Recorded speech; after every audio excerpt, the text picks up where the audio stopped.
It's episode 100 of the Improv London podcast. I'm your host, Victoria Hogg, and this week's guest is Stuart Moses!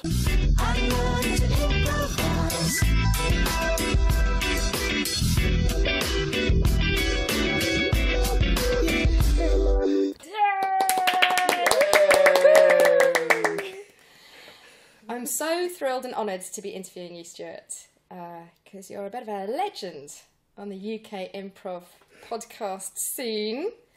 I should just tell our listeners that Stuart is absolutely cringing at this moment. He's having a bit of a breakdown. Yeah, once again, failing to recognise this is an audio format and doing all my cringing in a visual manner. That's fine.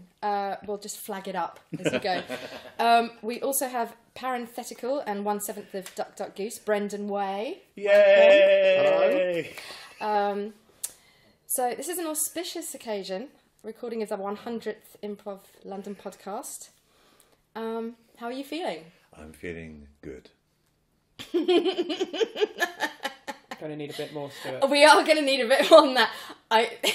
I recognise that this is difficult for you, and having been in the hot seat myself and created the most problems for you by being one of the most neurotic guests you've ever had, I would... Among the most neurotic. A strong contender for the most. I can see why it's hard to be sitting in the hot seat as you are right now. Well, my plan very much when I'm recording this podcast is to say as little as possible. However, I feel that this route may not be the most successful for today's episode. This is very much the least painful of all the options that Vic gave me to celebrate the 100th episode. Well, Brendan is holding an Object Works stick, and he will be beating you with it if you only give one-word answers, just to let you know that. So... Let's begin. Actually, before we begin, I do just want to let you know that we do have some emergency questions in the style of Richard Herring and his fabulous podcast. We have emergency questions thanks to all your fans who have written to us on Facebook. We sent out a little request, and we've had dozens of questions to ask you sent back. Wow. They come in 3 categories. The podcast, obviously, general improvisation stuff, and some wild cards. Right, okay. So every so often I'm going to be inviting you to choose an emergency question. Wow. Okay. I'm terrified. And you may also, if you wish, ask for one at any moment. Right, okay. Great.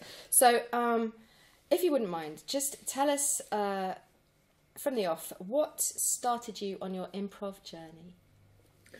So, for many years I played tabletop role-playing games, principally Call of Cthulhu, and very much enjoyed the storytelling aspect of it. You can play role-playing games in lots of different ways. Some people are very much more war-gamey, some people are very much more narrative. I was always much more narrative.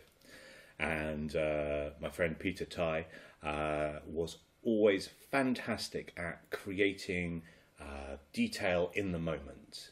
In fact, if I didn't like him so much, I would kind of really hate him because he was just so, And I thought maybe I can learn to get better at this because I'm a big fan of, I'm never going to be Olympic standard anything, but I believe that if you try and you practice things that you can improve and you can get better. So I was working with Emily Murphy at the time, and I knew she improvised, and so I found out about Hoopla from her. And I went along to my first Hoopla beginner's course. Oh, exciting. What a moment. Tell us a bit about that. Who was your teacher at the time? So it was Edgar Fernando and Maria Peters. And I remember hiding in the Rag Factory toilet. And anyone that's been to the Rag Factory, and indeed the Rag Factory toilet, will know that is not a nice place to hide. It is one of the most gruesome places in London, and you really do feel like you could catch almost anything. Yes. Medieval onwards in that toilet. I was absolutely terrified about my first improv class, and the fact that it was in this strange, let's call it strange place, added to my fear. But having got there, I felt that I should attend, and I loved it from the start. and I proceeded to do the beginner's course 3 times. Okay. With just Edgar, and then with Steve Rowe for the 3rd one. The reason being that I absolutely loved it. I was having an amazing time, but I was absolutely terrified about performance. So I thought, well, I'm having a great time doing the beginner's course. Let's do that 3 times. Okay, that's lovely.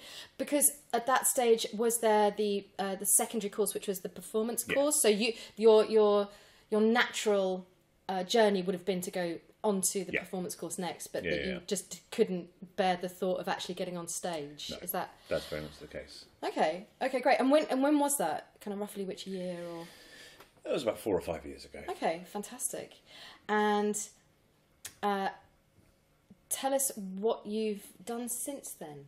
What was the next stage after that beginner's moment? So with the beginner's course, what I was learning was, first of all, how to express the things that were in my head to sort of get past the filters. And then the next stage was to start filtering again, because my scene partner didn't need to know every single idea in my head that I had. And I signed up for the Hoopla performance course, but I failed to actually do the performance because 2 weeks beforehand, I managed to fall down a spiral staircase at work and really hurt my foot. I say really hurt, it wasn't broken or anything, but it was to the extent that I couldn't walk on it. Yeah. Now, there's part of me that thinks, was that my unconscious trying to protect me? Did my unconscious hurl you down a set of stairs? Hurl me down the set of stairs? Wow. Or was it merely that I was looking at my phone when I went down a spiral staircase? You may be the judge of that. So, I think now, if I'd done that, I would go along and watch the show, but I didn't feel I could go along and watch the show and not be part of it. But apparently the show went very well. And a group of people were intending to carry on.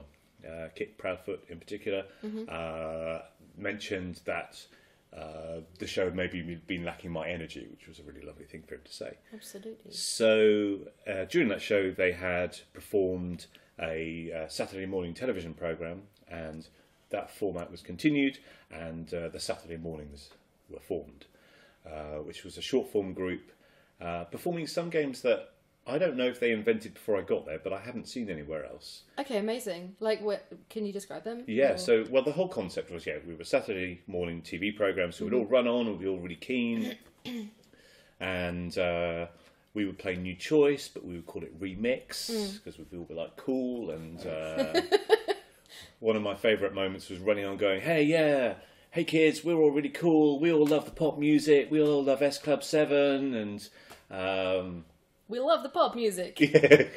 And then one of my favourite moments in my improv career was I went, and we love Cleopatra. And then a small portion of the audience, possibly only 1 or 2 people. Brendan enjoying that somewhat obscure reference at that moment. 1 or 2 people went, coming at ya. And I just thought, well, my work here is done. I don't need to do any more of that. So it was essentially New Choice. We'd retell a fairy tale, something like that. But instead of going New Choice, we'd go Remix, which I very much enjoyed. We also played Pulp Fiction for Kids. Okay. Which was, isn't it really unfair that you kids don't get to see adult films? You know, those films that are 15 and above. Why don't you tell us a film that you haven't been allowed to see, and we'll reenact it for you so you can, enjoy it. One of my favourite ones is we did Hostel, which was just about a couple of people booking into a hotel room, have a lovely night's stay, bit of breakfast, and then going on with their journey. Excellent. So I don't know if you need the framing conceit of it being a children's TV program to make that game work, but that was just a lovely game to play. Yeah. And we also did Goodies and Baddies. Is that a thing that you played? I've never played that. So you get one really good person from the audience, a suggestion of the audience, one really good person, one really bad person. Obviously, this is before the 45th president, so we didn't, have that particular problem at that point. So everyone was saying Hitler. Well, we did get a few Hitlers, but I know at one point I got to play David Bowie as the good person. Cool. And I think I can't remember who the bad person was, but you play a scene where you try and find some sort of common ground between the two. So that was a really lovely game. So I'd like to see that played more often. Absolutely, I remember your team playing at Duck Duck Goose. Oh, yes. And you all wore bright block colour t-shirts, am I Yes. right? And yeah, it was really good fun. It was Yes. really fun. You were clearly having a ball. I was absolutely petrified. That was my first ever performance with them, because I'd fallen down the spiral staircase and missed the showcase. My performance at Dark Dark Goose was my first performance on stage, so my main memory of it was standing at the back going, "Ah!" But anyway, I've slightly improved since then. Well, You wish to disagree. no, I absolutely don't disagree. I think you're a fantastic player, and I think you're very self-effacing. And actually, that's reminded me of one of the emergency questions. Can we throw you an emergency question? Yes, this please emergency do. question is from Stephen Davidson, who is in episode 2. All that time ago. And he says, I love that Stuart is completely happy and at home in a beginner class despite being really experienced and great at improv. Of course. What is the appeal, he asks you, and how can you best support beginners when you're in a scene with them? Yes, well, thank you very much, Stephen. Thank you for recognising that. I am self-effacing, but that's just because I'm British, goddammit. I love playing with beginners. I love playing with more experienced people as well, but I like the fact that they don't know the rules, and the fact that anything can happen, and sometimes it's amazing, sometimes it's terrible, but more often I find it's amazing because they're not, hemmed in by rules, and they can just surprise you. And I quite enjoy being in a supporting role where I'm just justifying, I'm not normalising what they're doing, but I'm making sense of it. And, I love playing that supporting role. So that's why I like playing with beginners. Awesome. And I guess, there's something really nice about playing the anchorman like that, isn't there? Yeah. Absolutely. Okay, so should we ask you another emergency question? Yes, please. Okay, would you like podcast or would you like the wild card? I would like podcast, please. Okay, great. I can't believe you've actually got people to write in new questions. This is amazing. Oh, yeah, well, I mean, lots and lots and lots That's really of people lovely. write to you. Jacqueline Black wrote to ask you, in an ideal world, who would you like to interview, living or dead? Ooh. I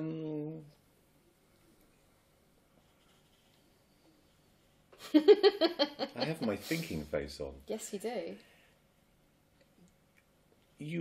I would have to say Dale Close, because I think he would be very interesting. And Del Close, of course, is one of the founders of modern improv over in the States, who invented, with China Halpin, the Herald. That is correct.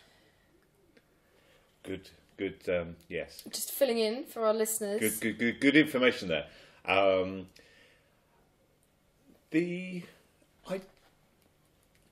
suppose I'm going to answer this by talking about the way in which I choose my guests, in that I don't really have a plan. It's fairly random, based on who I've seen perform and I've thought was interesting the work they were doing, or who I've met in a workshop. So I don't have any great plan as to who I'm going to interview. It wasn't I sat down and wrote down 100 names and then I've worked through the list in the order. It's just whoever inspires you that week or that month. Yeah. And so what do you do? Say you've seen someone on stage and you think, oh my God, I love every move they made. I've never met them before. How do you tee that up? Yeah, if I would write them an email, or I'd send them a Facebook friend invite. If you don't know who they are, do you ever collar them straight after a show? No. Why God, not? No. They've just done a show. Also, I don't like to ask people face to face in case they don't want to do it. Because it would put them in a position, or it would put you in a position? Because I don't want them to be awkward. I don't want them to have to say yes, they'd like to do it, and then spend time having to work out how not to do it. Yes. So I would always try and do it at one remove. Because and it's fine if they'd like to come on, that's brilliant. If they don't want to come on, I'm not offended at all. But I'm not very good at going up to people after they've done a show. I definitely don't go up to people before they're on a show because I just feel that they need to prepare and everything. Also, a certain amount of social awkwardness comes into play here. But you're one of the nicest people in improv, so why would people ever not be happy to sit down and chat with you for 45 minutes? Now you've pointed that out. I see the error of my ways. So do you have a kind of a white whale, someone that you feel like you've been trying to land? Because Delcos is great, but unfortunately... he's dead. He's quite dead now. So. There's always a balance. There's a balance between pursuing somebody... I think this is applicable to other things as well as getting guests on the podcasts. Pursuing them enough so that you can make it happen without hounding them. So I will ask 2 or 3 times... If people have responded in a positive, they're in an interested way, I will ask maybe 2 or 3 times to get them on. But if they've not been interested or not really responded from the start, I just, accept that and move on. Great. Sometimes people offer to be on the podcast, and that's really nice because I know they want to be on the podcast. But do you want them on the podcast? Well... Yes, have you ever interviewed someone that you think, actually, I have no idea who you are, but you've just asked me, so yes. No, I haven't. I think everyone has a story to tell, whether they're a very experienced player or they're a complete beginner. And I think everyone has got an interesting story. I've found everybody that I've spoken to interesting. So, yeah, if you're interested in improv, you've probably got a story to tell. Absolutely. A friend down here, what made you set it in London? But I suppose what I'm asking is, if you could set it in any other city, where would that be? Wow. That thing where people say, that's a really good question. They don't necessarily mean it's a very good question. What they mean is, that's a really difficult question, and I'm going to buy myself time. There is no greater city on earth than London in which to have a podcast about improv. Yeah! He said it. There are other great cities as well, but London's the one I know. Fantastic. So, we've had your beginner trilogy or trifecta, or however you want to put it, and then you moved on to be in the Saturday mornings. Yes. And then what happened next? Where are we at now with Stuart's improv journey? I can't really remember. I'll cut that bit out. Do you want us to tell you some teams that you're in? Would that be helpful? Yeah, give me some clues. I did warn you before we started that I would not be able to remember anything. I guess that's the verbs. Oh yes, the verbs. The verbs. Yes. Tell us about the verbs. The verbs are the nursery's house team. They are a lovely bunch of people, and increasingly as time goes on, they're becoming an even more lovely bunch of people. I have left the verbs twice. Why? I felt that the first time I left, I wasn't a good fit for the group. So there were some people who I think are amazing and love deeply, and there were some people who I felt were coming from what I call a more stand-up point of view.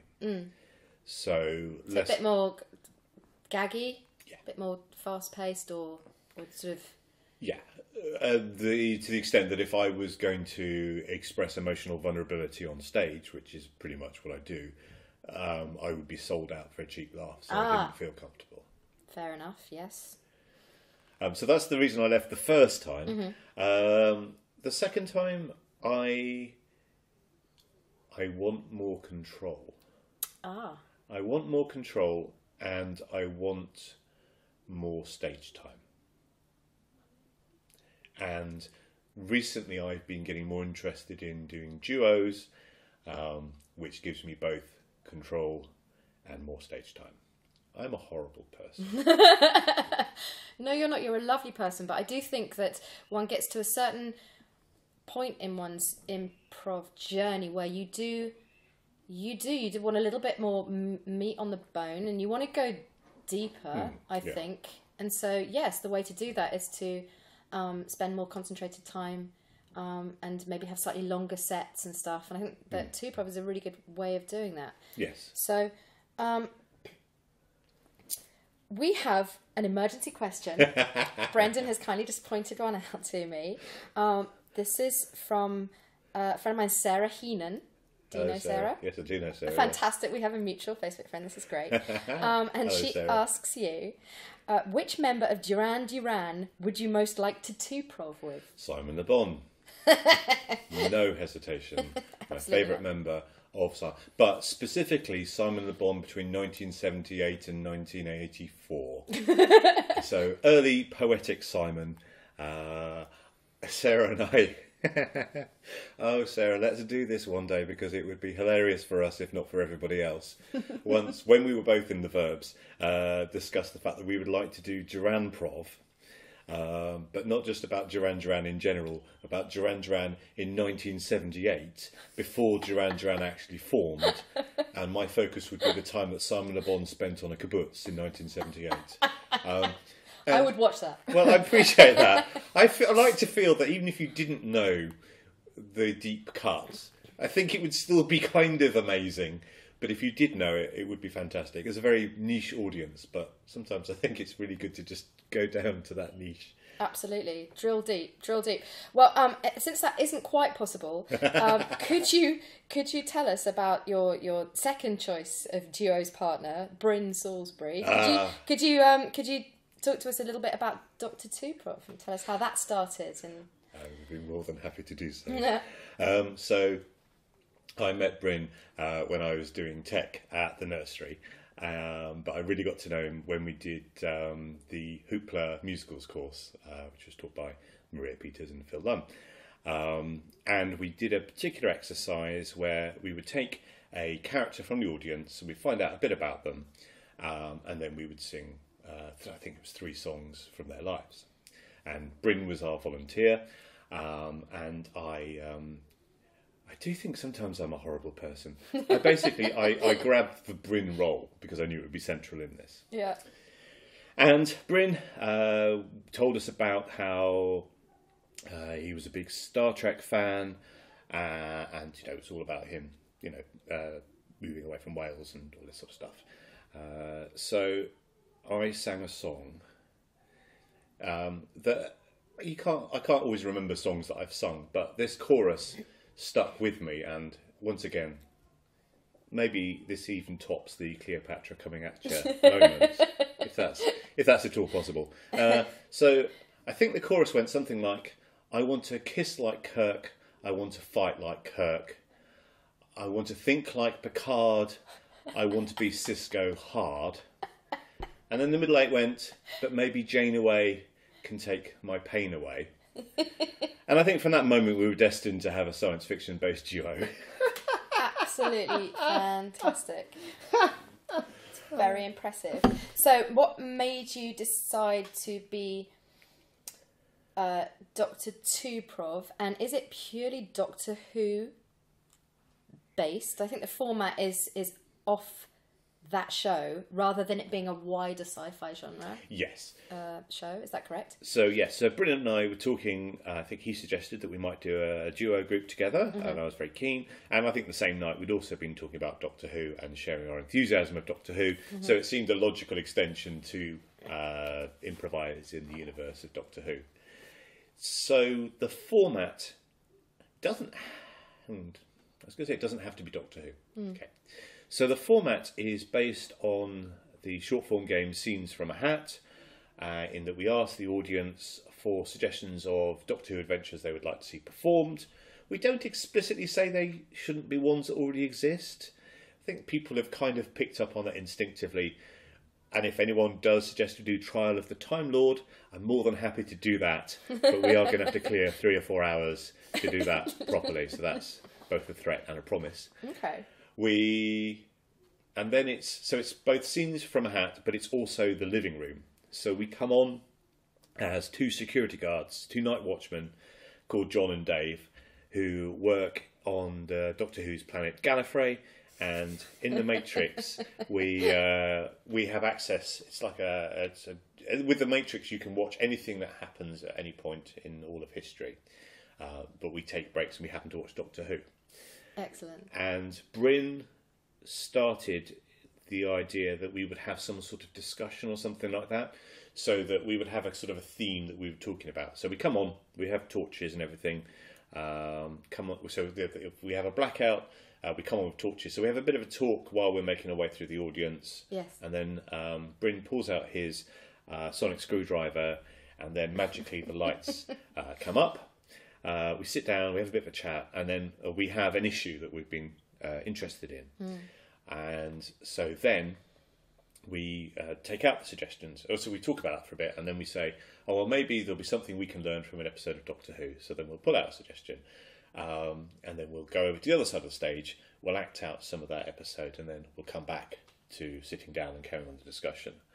So I came up with the format, and I slightly designed it within an inch of its life to be foolproof. Yes. Because so first of all, I'm a big fan of getting written suggestions from the audience, because I think you can communicate something a lot more sophisticated if it's written down.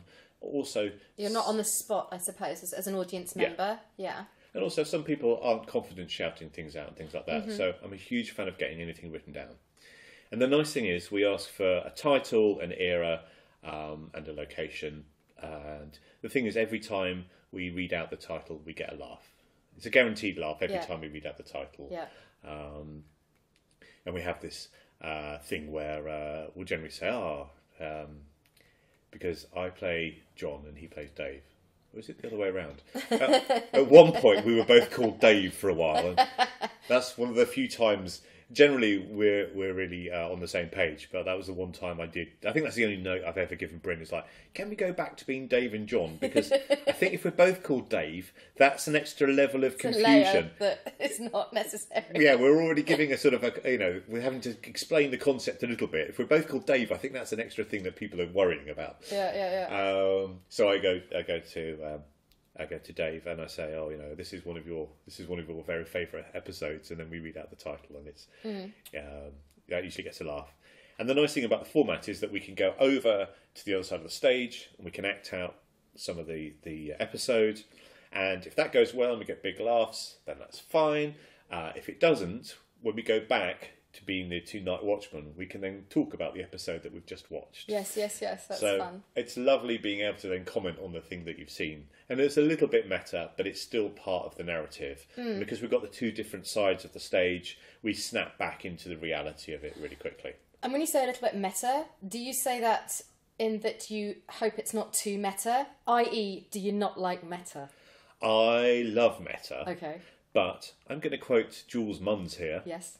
Meta is pepper, not chicken. Guys, I've got to tell you that Stuart has a notebook, an entire notebook in front of him with one thing written on it. And that was that. So that was lucky I asked, right? But so you noted, that was the one note you said that you gave to Bryn about not both being called the same name. Yes. Has he ever noted you? I'm interested because I'm in a two-prov as well. And we kind of quite freely note each other. So yeah, how does that work? What's your dynamic? I think we're generally on the same page as to how a show went, and I'm really self-critical. I mean, basically everything Bryn does delights me, so that makes it a lot easier. But I'm really analytical about what I do, because I have much more control over what I do than what he does. So a note I gave myself. So we did another show at the Nursery's Thursday Night Lights, and I was unhappy with my performance, and it actually took me a couple of days to work out what was wrong. And I was pretty sure it wasn't Bryn. It turned out it wasn't Bryn. I was making jokes at the expense of the format at the start of the show, and it's fine to undermine what you've established a bit later on. You can do that, but if you're doing that at the beginning, it's kind of a defence mechanism saying, "Oh, I'm sort of distancing myself from this, so this isn't any good." Yes, Not quite committing. Yeah, exactly. So I noticed that. It took me a few days and it popped into my head. I noticed that. And then now I just make sure that I commit. Because I love doing this show. It's brilliant. I don't know why I was doing that. So, I mean, maybe he has noted me and I've just forgotten. I don't think so. I think generally it's been going really well. And I think generally we can tell what works and what doesn't. Yeah. So it's only very minor. And it doesn't matter if we're both called Dave. I just thought, we just make that tiny little change. It'll just remove something for the audience to be confused. Yeah, no, of course, absolutely. And it's really fun doing these tweaks, isn't it? When you're in a group a team that you want to continue with long term. It's really nice. I do like meta, but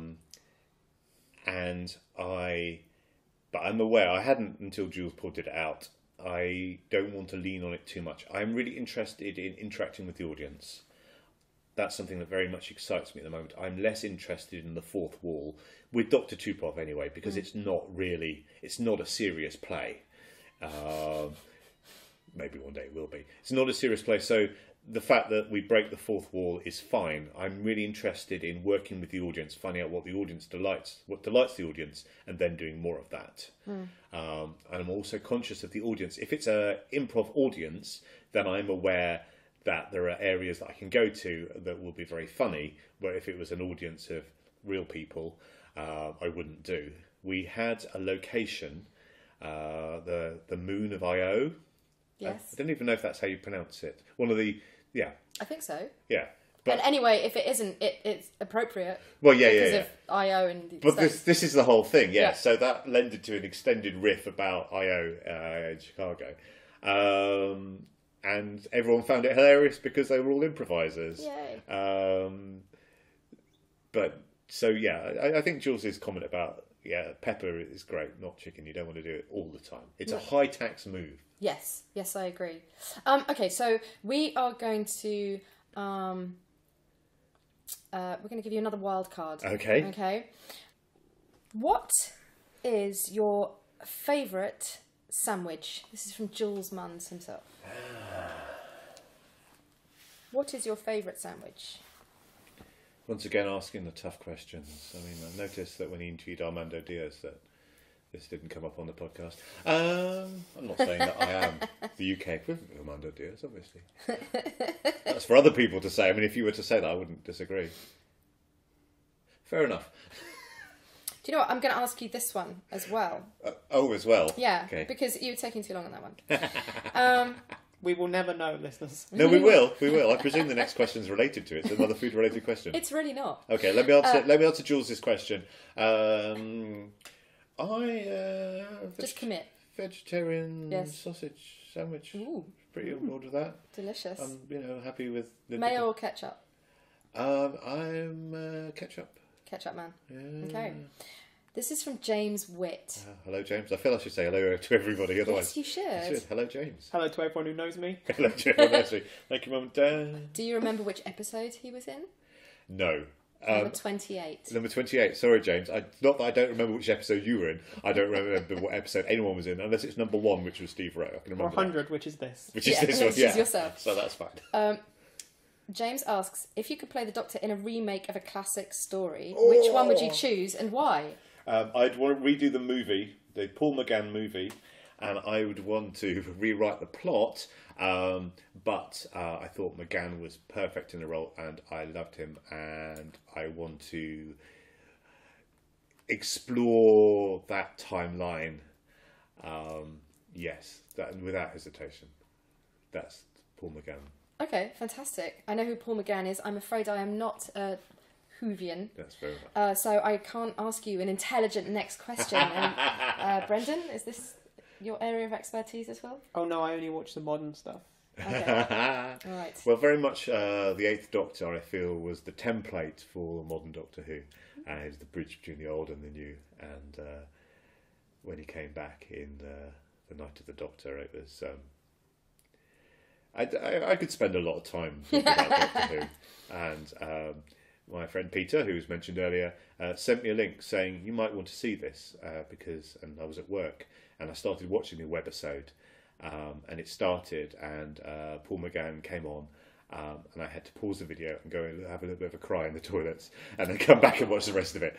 Anyway, because I was like, I can't believe they brought him back. Wow. Oh. I love this era of the Doctor so much. Perhaps because we only saw so little of it. Anyway. That's beautiful. Thank you very much. Thank you for sharing that. Well, this seems like a good moment to just reintroduce Brendan, who's here to do something specific with you.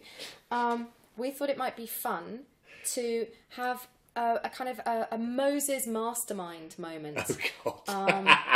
So it's going to be down to you and your edit to put in the mastermind theme music. I'm going to drop it in now. Bum, bum, bum, Bum, bum. bum. Could you?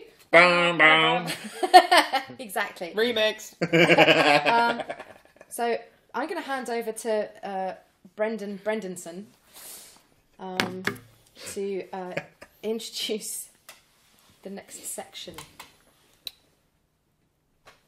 Hello, I'm Brendan Brendanson. This is Moses Mastermind. We've got 2 rounds. First up, your specialist subject, which is, of course, the London Improv podcast. The London Improv podcast, what would that be? That's what? Improv London podcast. That's my fault. I typed it up incorrectly. Brendan, I'm sorry to have made Let's that happen retake for you. No, that's staying in. That's what they mean. It's going to be that. Just you making that mistakes for the entire hour. I don't mind. It doesn't matter what you call it. As long as you call it. It's the Improv London podcast. Your specialist subject is the Improv London podcast. How much time on the clock? A minute and a half. Minute and a half. Like it's the semi-finals Okay. and the finals. So I've got for you the first round. Yeah. I mean, you've also got general knowledge to come. But first, let's do the Improv London podcast. Ready to start the timer? Okay. God. Could you? Yes. Yes. I feel like I want you to just start that whole section again, just in case he doesn't want it. Sure. Go. From which bit? From the bit where from the top. Okay. Do it. Hello, this is Moses Mastermind. I'm Brendan Brendanson. We have in the chair today Stuart and Moses. We have general knowledge. But first, your specialist subject, the Improv London podcast. Let's put a minute and a half on the clock for this round. What was Super the Director Steve Rowe's degree in? Engineering. Correct. For a bonus point, what result did he get? 2-2. 2-1. Which of your guests sings the I Love to Improvise intro after you've introduced them? That's Joel Hack. Correct. Who was the guest in episode 50? 50, that would be Bryn Salisbury. Correct. To the nearest 10, how many days ago did the podcast debut? It was December 2015. I'm looking for a number. That requires more than I'm able to give you. Okay, then you passed. Katie Shooter's published a book called The Improviser's Way. What were her students of this book called? Followers of the way? No. I'll accept Wayfarers. Wayfinders. I'll accept that. Wayfinders. Your first ever podcast recording, Steve Rowe's first episode, was interrupted by a noise. What was it? It was the fire alarm going Correct. off at the telly. What is Kate Murdoch dressed as in her thumbnail photo for her guest 89 spot? She is dressed as a surgeon. She's holding a saw. Correct. What is unique about podcast guest Piotr Murawski's improvisation shows? He's a goddamn genius and reassures me that Skynet is not going to take over, and even if they do, they're probably going to rerun things better than people would, and we don't need to worry about AI because the only problem with AI is if they pick up on humans' habits. Is that not the answer on the card? I mean, we're looking for AI improv or machine learning. Oh, yeah. In episode 56, you conducted your podcast in wingback leather Chesterfields, which you declared the most comfortable chair you sat in. Who was the guest? Charlie V. Martin. Correct. What was the nickname Steve Rowe called you, and you are hoping it will catch on? I can't remember. The improv John Craven. Yeah, Which area of New York City are Charlotte Freya and Mark Wheeler's Tree and Woman Puppets Bark and Bee from? Brooklyn. Correct. Who on your podcast said, I'm not going to be the best improv podcaster, but I'm going to... I've started, so I'll finish. Who on your podcast said, I'm not going to be the best improv podcaster, but I'm going to be the one who goes the longest? That's me. Correct. Congratulations. That was hard. How did it feel? That was hard. I can't generally remember. So obviously I'm listening very carefully when I'm interviewing somebody, and then I listen back to it afterwards. But it's very hard to remember details. Fantastic. Maybe we should ask him a couple of questions and then come go back back. to Yeah, the general knowledge, if that's all right. That was 2 minutes. Wow. You had a proper full amount there. It was impressive. Okay, so let's get a little bit more about your improv history. I think that you were the creator of Night Version. Yes. Do you want to tell us a bit about that? Yes. So it was Slapdash 2016. One of the Slapdashes, the nursery invited Frank Buzz, who's an improviser and a light designer. That's probably not his correct term. And I did a workshop with him, and it was very inspirational. So he projects images, shapes onto the back wall, and then uses those as inspiration for improvisation. So I thought, well, I can do that. I mean, not as well. I could probably do a less good version of that. I mean, that neatly avoids any copyright issues, because if anyone says we're similar, I mean, that's a really flattering compliment. No, he's been very supportive and has liked various things that I've done with that. Yeah. Yeah, it's a really fantastic, if I do say so myself, setup. The problem with it is, and I feel bad because I know Piotr has raised the bar with tech, so I am in no position to complain about any tech, considering the amount of stuff he does in improvotics and in human machine. But the stress of getting a projector, making the projector connect to the laptop, every single show we did, I think we did about 6 or 7, about half an hour before the show, I would have a complete meltdown. So relaxing just before a show. There was a time when we played Lady G and Friends at the library, and we couldn't get it to work. I had brought every cable I thought existed. I didn't have the right cable, so I thought, no, I'm just going to go for a walk and have calmed down, because ultimately it doesn't matter. It was a format that I cared about so passionately that I wanted it to work so much. But I thought, I'll go for a walk and calm down, doesn't matter. So I walk 2 shops, and then there's a shop, it's a phone shop, it has the right cable, I come back and it's like, bang, put it all together and it works, and it's goodness. brilliant. So what we do is I play a bit of music, and secretly I got into improv for the DJing opportunities. Mainly it was the opportunity to play, not my choice in music exactly, not my taste in music, my choice in music which overlaps with other people a bit.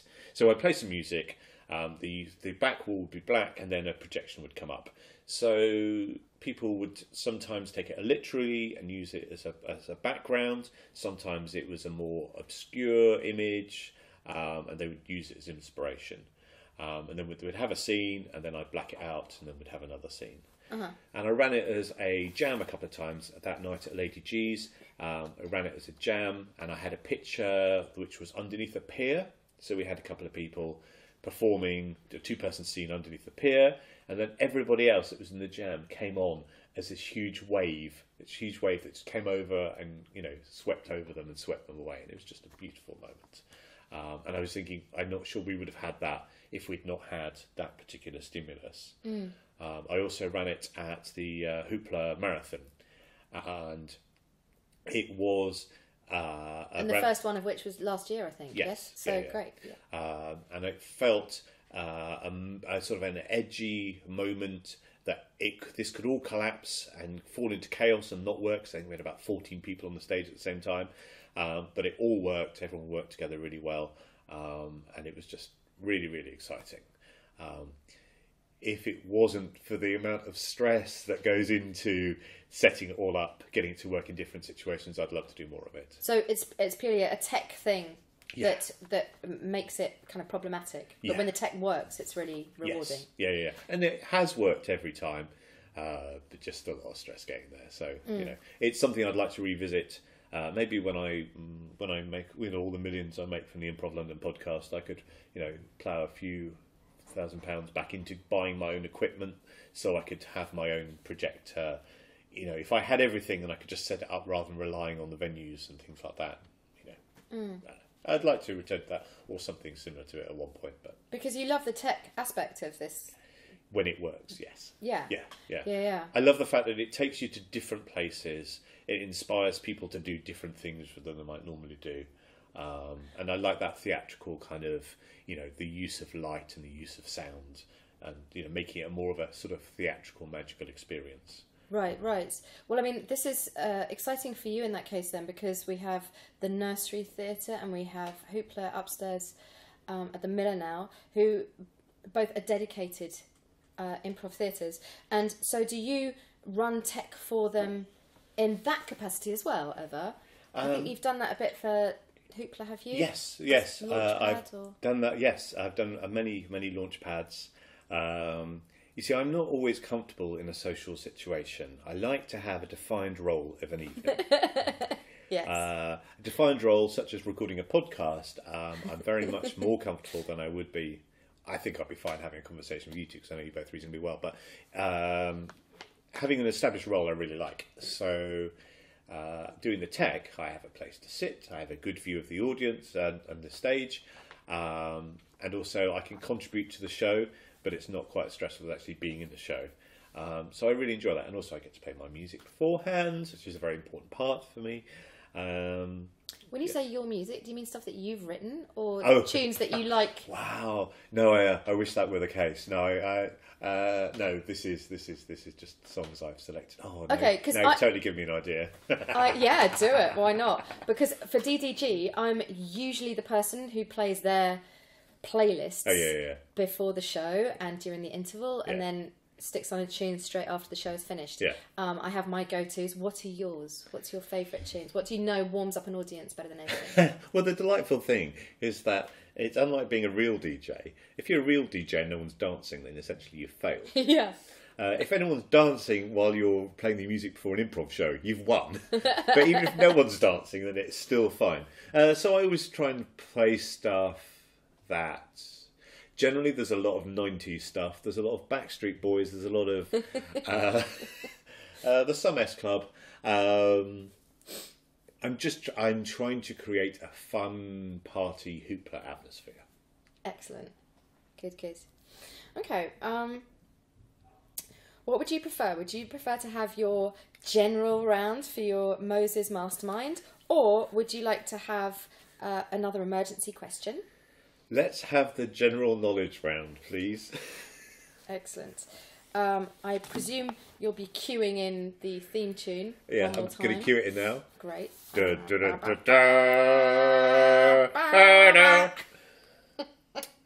Stuart Moses, in the first round, you got 8 points.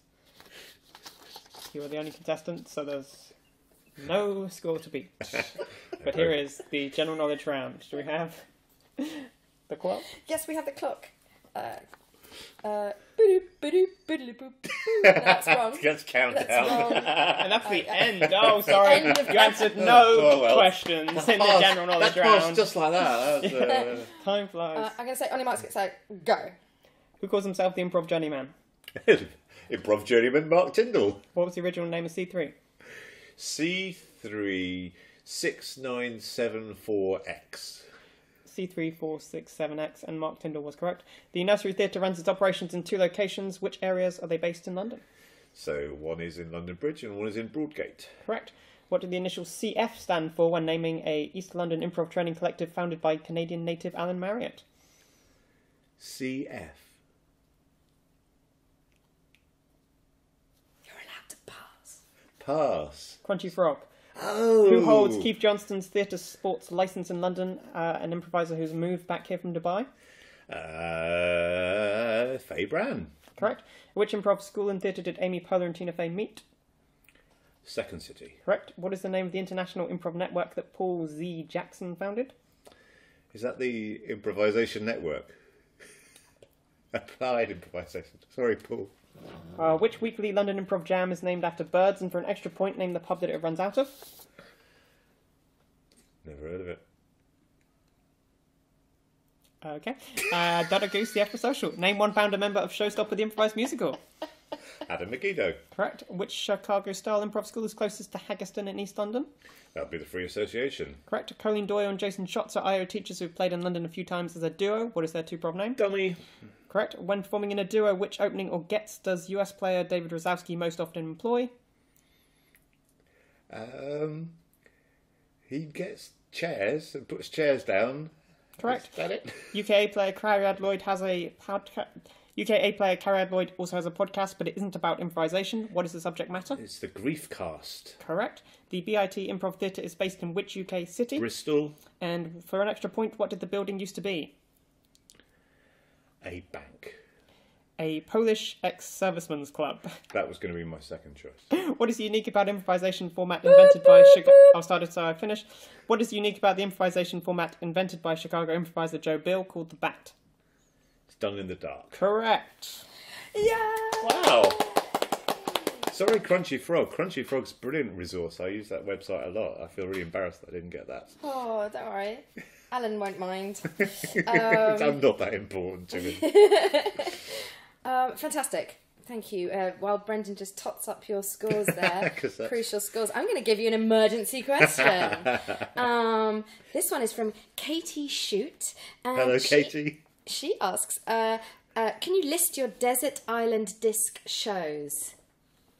Your desert island disc shows. Well, of improv shows. That Yeah, I I would say that you would definitely sort of like to watch again, or that you would have come visit you on your desert island. If we're going to do it properly, you're allowed 8, but you have to be quick. Okay. Well, I would like Project 2 to... Excellent. Oh no, this is really hard because this isn't who I think the 8 best are. That's really hard. I'm No, not that going to is choose the difficult. 8 best groups. I will. Well, okay. Showstoppers. Showstoppers are everything that I would like to be, and I never will. But that's fine because I'm having fun working that direction. Can I interrupt you in that point? Yes. And just ask you, do you still do musical improv? Yes. Do you? Fantastic. Can you just tell us who your team is, or how you're playing with that? Well, I say I do it. I'm not in a musical team at the moment. I would really like to be. I am. Because you were previously, weren't you? What was the name of that team? So I was in the Verbs. The Verbs have become a musical improv The team. Verbs have become a musical Yes, improv team. yes. Of course, yes. But prior to that, I'm sure that you were in something else. I can't remember what the name of it was, but it's not urgent. Not a musical one, I don't think. I've done lots of Showstoppers courses. Okay. And I've done various things with Hoopla. Oh, perhaps that was it. Maybe that's it. So yeah, in what direction are you moving with musical improv in that case? I would like to do more. Ideally, I would do a duo musical. This is hot news. Catherine Murray Clark and I are going to be forming a duo group. I haven't asked her how she feels about singing yet. Oh. I feel this is the appropriate time to ask her how she feels about singing. Kat, how do you feel about singing? Just let me know. Again, one level removed. Don't do it in their face. Yeah, exactly. Just do it on a podcast, then that's fine. I probably will have asked her by the time this goes out, so that's fine. This won't be a surprise then. So I need to name 6 other groups that I would like to see. Well, do you know what? I think you're right about it potentially being a kind of favoritism thing. We don't want that. Okay, so I had a question for you. I had actually prepared a question, guys. You should totally see. It is okay. So in the UK women's improv community, this might be a secret that I'm divulging to the wider world here. I don't know if we're supposed to keep it secret. Sorry, guys, if we are. But we have a mentoring system where we get to choose a mentor, and then we can check in with them on a regular basis. It's a really lovely idea. It's a really lovely idea, and it works extremely well. It's been going for quite a few months now. Who would your improv mentor be? And if that's too personal or too difficult to answer immediately, just name me someone that whose work you kind of admire, that you'd like to emulate, or that you just go, oh my god, I'm so happy because blah blah's on tonight and I'm going to go and see them. There are so many. I'm going to have to say Pippa Evans, Showstoppers. Yay. Because constantly amazes me. All the Showstoppers are great, but she's just fantastic, and I went up to the Birmingham Improv Festival last year and saw her perform with Ruth Bratt and Lauren Shearing, who are also amazing. But just they did a musical set in IKEA, which I suggest they probably get quite a lot, but they made it seem like it was the first time that they had ever performed a musical about IKEA. And there was this one moment where the three of them were looking up, because it's a raised audience. Is that right? Raked audience? Mm. Yeah, so they were looking up to the top and the back, and they were singing about the creator of IKEA. I can't remember what his name was, and Pippa just walked up the stairs and then came down as this creator of IKEA, and it was just amazing. Fantastic, wonderful. Okay, well that leads me on to. Because that's a moment that you've seen as an audience member, and I love that, and we all have those special moments. Could you give me a moment where you've been on stage and never more happy, or that you remember a move that you made that just made the whole evening for you?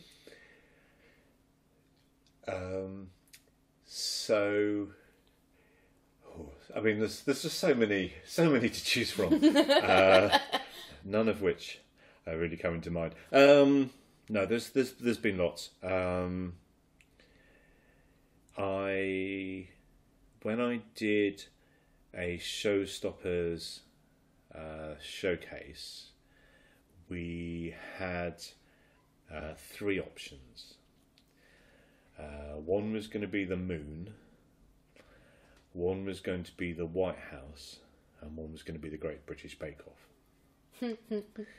And I thought, well, I'm totally on board for the moon. That's exactly within my wheelhouse. I can do that.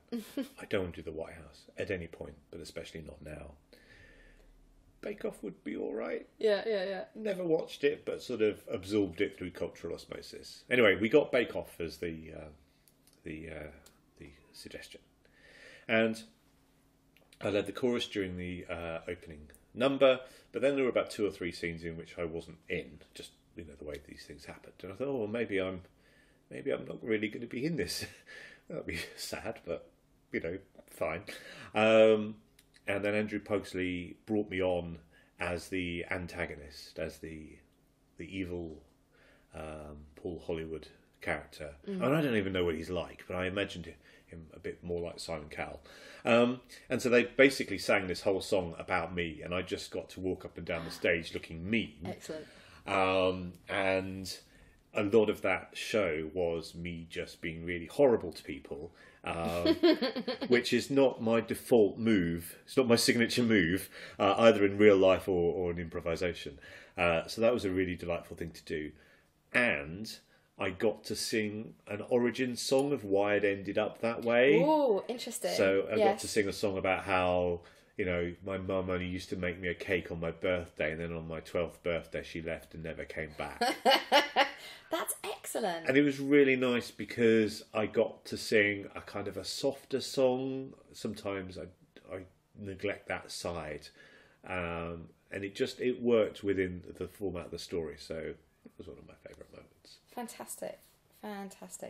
Well, we haven't got much more time, I'm afraid. I think we should make this a double episode. I'd be happy to do that. I really don't This think is really fun. I do have a question from Arfie Mansfield, Hello, who Arfie. wrote to us on Facebook to say, "What have you got out of the past 99 episodes? What do you feel? What's your arc been? Because this has been quite an incredible journey. You're a legend. Improv famous. You are like improv hot. You're improv famous. Hot within certain parameters. Yeah. That's a really good question. Hello, Arfie. So I started the podcast because I wanted to become a better improviser. I'm not sure it's made me a better improviser. It's made me a better podcaster. And that's still a useful skill in 2018. Yes. And it was always the conversation that was important to me. The sharing it afterwards was less important. I mean, it's a strange world that we live in, that I feel more comfortable saying to somebody, can we get together and record for an hour? I'm going to record our conversation and I'm going to share it on the internet. And somehow that's more permissible, more acceptable than just me saying, oh, hi, we both like improv. Can we just have a chat about improv? What a world we live in today. It's really, as I said, don't always feel comfortable in social situations. So this has enabled me to meet people that I perhaps would not have felt able to meet ordinarily. And it's also, when I went to Birmingham last summer, I had the most amazing time. Everyone was really lovely, and I'm sure they would have been really lovely anyway. But the fact that I'd talked to them in this way really helped me feel a connection with people in the same way that improvising with them also helps me create a connection. So it's really helped me. It's really helped me feel more connected to people, and I like to think it's contributed to the improv scene. I really am passionate about the improv scene everywhere, especially in London, and I like to think that in some way this has helped people share knowledge, find out about other people and things like that. So, I hope it has. I think 100% it has. And I think that it's wonderful that we've got to the 100th episode. This is fantastic. We have so much laid down for posterity. There are so many people that we all know or that we're interested in finding out about that we can just listen to so easily. Do you feel like it's going to continue for another 100 episodes? I am always aware that I want the podcast to serve me rather than me to serve the podcast. And if at any point it starts to feel like a chore, I'll stop. When I say stop, I'll probably take a break. Okay, because at episode 73, you said to me that this, after we'd finished, that this might well be the last one that you did for a while. And I think that even then I talked about you being the 100th guest and how fun that would be and what a lovely moment that would be. And you said, I don't think it's going to be going to that point. Very much a treat them mean, keep them keen. You don't appreciate what you've had until you've lost it. So, just don't take me for granted is what I'm saying. I don't take the podcast for granted. That's what I meant to say. Jules Munns, to invoke him again, a couple of years ago, we might not have had 100 people to interview, but now we do. And I've far from spoken to everybody that I'd like to speak to. Absolutely. The scene has changed exponentially. Yes. Is that the right word? Yes. Beyond all measure here in London. It's very exciting. I feel like we've got a completely different animal on our hands now than when you did episode 1. So I just want to ask you, is there any question that you feel like you would have liked to have been asked that you haven't been asked? I feel we should do all the questions you've been given. Double episode. Because Brendan and I on our laps have 8 to 9 pieces of paper. Some of them are quiz questions. Covered, but we didn't finish. We didn't even finish the quiz, did we? Let's do them all. We'll do them all. Jonah Faisal, episode 72, asked, "Oh, Jonah, what is wrong with you?" That is going to take more time than we have. I'm more than happy to do that podcast. I often threaten to do a podcast which is just me talking about myself, probably recorded at 4:00 in the morning. That will just be a cry for help. Well, in that case, maybe you can answer Carleen McDermott's question. Hello, Carleen. Episodes 8 and 46. She asks you. It's not even a question. She says, lying down in scenes. Discuss. Perhaps you could tell us what that means. I'm not as young as I used to be, and I'm aware I have a finite amount of energy. So I seek ways in which to conserve that energy. So the only time I'm happier than when I'm sitting down is when I'm lying down. And all that is true. I said that flippantly. It is all true. But also, I'm trying to bring variety to the stage. So if I've had a lot of people standing and sitting, having someone lying down, it's a bit of variety of the stage picture. Yes. That's more of a justification after the event. It's mainly that I'm usually quite tired. Fair enough. Luca Galantini Hello, asks Luca. you. Do you know Luca? I do know Luca, I know yes. Luca too. He's great. He's great. He says, he asks you, in your opinion, is there anything that the improv community would benefit from?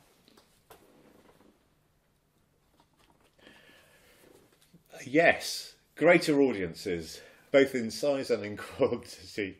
No, I mean, greater audiences, both in quality and in quantity. And what do you mean by that in terms of both of those stipulations? I would like there to be more people interested in watching improv than in performing it. Ah, okay. So you're talking about drawing in civilians, which we haven't quite yet. I mean, some of the bigger acts obviously can do that without blinking. Yeah. But yeah, on a certain level, that's not always the case yet. It's usually friends or friends of friends of friends, or Yes, which is people lovely. who have done a course, perhaps. Yes. Yeah. And that's all great, and I love that. But it would be nice to be showstoppers or ostentatious, to be more groups at that sort of level that I can talk to my parents about and go, look, they're in the West End, this is what I do. This isn't quite what I do, they do it much better, but this is the sort of field that I'm vaguely in. But I feel as though that's going to happen, don't you? I hope so. I mean, that's purely just a matter of time, considering the arc that we've taken so far since episode 1 in terms of the London improv scene. Yeah, and it's all about persistence. It is indeed. Both for the podcast and the improv scene. Let's just keep going. Because Absolutely. it's going to happen eventually. Well, look, absolutely. And we do want to keep going, but we're not going to keep going, Stuart. No. We're going to ask you one more question. And it's Before that, can I do the scores? Oh, yes, please. Oh, my goodness, Brendan, please do the scores. If you're yes. like me and Anal, you will have been waiting intently for the scores going, I hope they didn't cut this or forget this. Brendan Brendanson, everybody. Yes, you don't need to do the theme. In the specialist subject, you got 8 points. In the general knowledge, you got 13 points. You end the show with 21 points. I think that's probably encouraging that I know more about other people than I do about myself. It's a sign of success for the podcast. Well done. So, big final question. I do have a final Stuart. question. What is your signature move? So, I've developed a new signature move that I've noticed myself doing recently. And you're aware of Martin Freeman, Tim out of the office. Absolutely. And I'm just gonna say it, I don't think he's an amazing actor. I think he's always Martin Freeman in whatever he does. Even when he's wearing pyjamas and a dressing gown. Yeah. As Arthur Dent. Yeah, even when he's doing an American accent in Black Panther. This is fine. He's an amazing success. He's done what he does really well. But he does a sort of a face. He sort of goes. Okay. And Please describe that for the podcast. It's sort of like, oh. If the face was a noise, it'd be, Is it quizzical in a meta sense? So Yes. it's kind of like it's pulling himself out of the whole thing and saying to the audience, what's happening? well, Rather than being in character anymore. It's certainly when I do it, that's exactly what it is. And I've noticed that sometimes I will do this because it gets an extra laugh from the audience. If someone else says something and I don't think they've quite got, the reaction they should have got, sometimes I'll pull that face and I'll just sort of emphasise that line again by pulling that face, and sometimes it gets a laugh. And there's a light, silent snort through the nose. Yes. Yes, as you do it. In the Freeman fashion. Yes. Sorry, Martin. I mean, he doesn't care. He doesn't care. But He's the guest for 101. I've copied from you, and I've also said I think you're being yourself in. He's playing with a light veil. That's fine. Most actors are. Awesome. Well, thank you very much indeed. I think we've come to a close. Thank you very much. Thank you. Bye. That's improv. Da, da, da, da, da, da, da, da. I made this. It's the wrong order. It's the wrong order. I made this. That's improv.